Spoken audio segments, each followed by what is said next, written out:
Welcome back on the program. We have here a Saturday Punch, Blueprint, First News, Saturday Times, Saturday Independent, the Platform Times, and Sporting Live this morning. Let's kickstart with a Saturday Punch this morning. The big story there says cholera outbreak. Nigeria runs out of vaccine as death hits 40. Quite pathetic there. We'll be discussing this on our program this morning. Order placed, arrival date unknown, demand overweight supply, says NCDC boss. An unregistered tiger nut drinks cost Lagos cholera outbreak. That's coming from the government.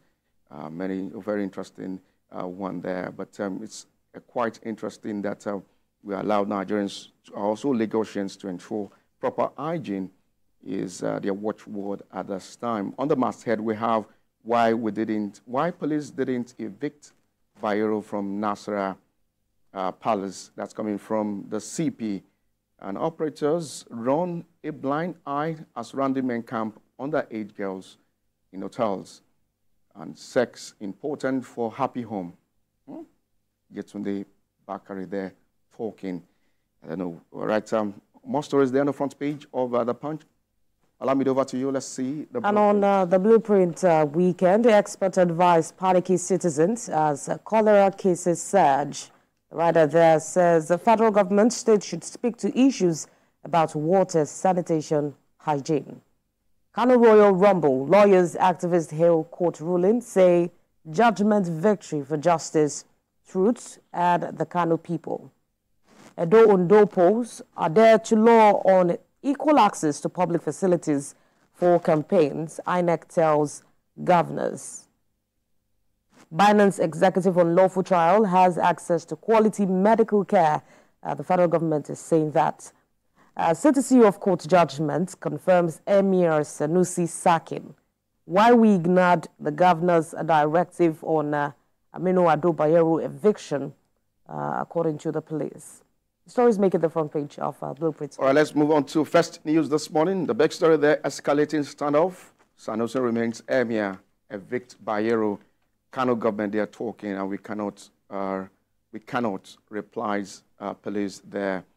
And bloodbath in Zamfara, 16 bandits, including top commanders, killed in fierce rival clash. And on masthead now, Peter Obi joins Nollywood farewell to icon Amechi Onunago. All right. God didn't create women to work, says Ike Osadikwa. WHO reports over 1,900 deaths as 195,000 cholera cases globally. NERC approves 21 billion naira for discos to procure meters.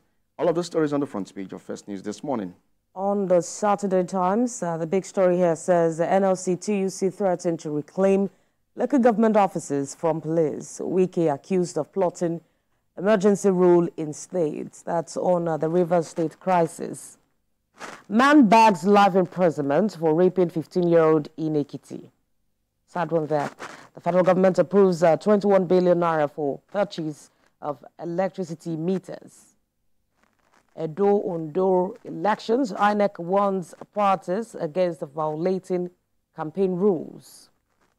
And how my quest for Hollywood turned me to a commodity. That's according to a star, Genevieve Inaja. The story is making the front page of Saturday Times. Saturday Independent, how frequent power outages increase household food wastage and endanger lives. Refrigerated food above 5 degrees Celsius can kill, WHO warns, and energy infrastructure updated, frustrating our businesses. Eateries joints lament. Page 8 there of Saturday Independent this morning, and certified copy of court's judgment confirms Emir Sanusi's sack.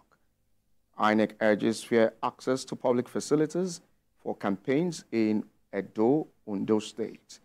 And opposition lawmakers knock governors, leaders over silence on Rivers Kano crisis. And on the masthead, teaching hospital denies receiving cash from Burna Boy for patient medical bills. All of the stories there on the front page of Saturday Independent this morning. And on Platform Times, DHQ troops fall oil theft worth over 1 billion naira, shut down 105 illegal refining sites in a week. The federal government approves 21 billion naira for provision of free meters to close metering gap. Rivers youth leaders reject call for state of emergency. And EFCC arraigns a government official for tearing investigation letters. Why I did not challenge Ganduje over my removal in courts, according to Sanusi. And ASU pleads with the federal government to save public universities from total collapse, threatening another strike. Lagos Council suspends school food vendors over cholera outbreak. SEC issues guidelines for 500 billion naira bank recapitalization. The story is making the front page of Platform Times. All right, sporting live this morning. Summer transfer wahala. Napoli must sell Osimhen if what? Get to read interesting stories on Sporting Lives this morning as West Ham fear Kudus may force exits. All of the stories there on Sporting Lives this morning.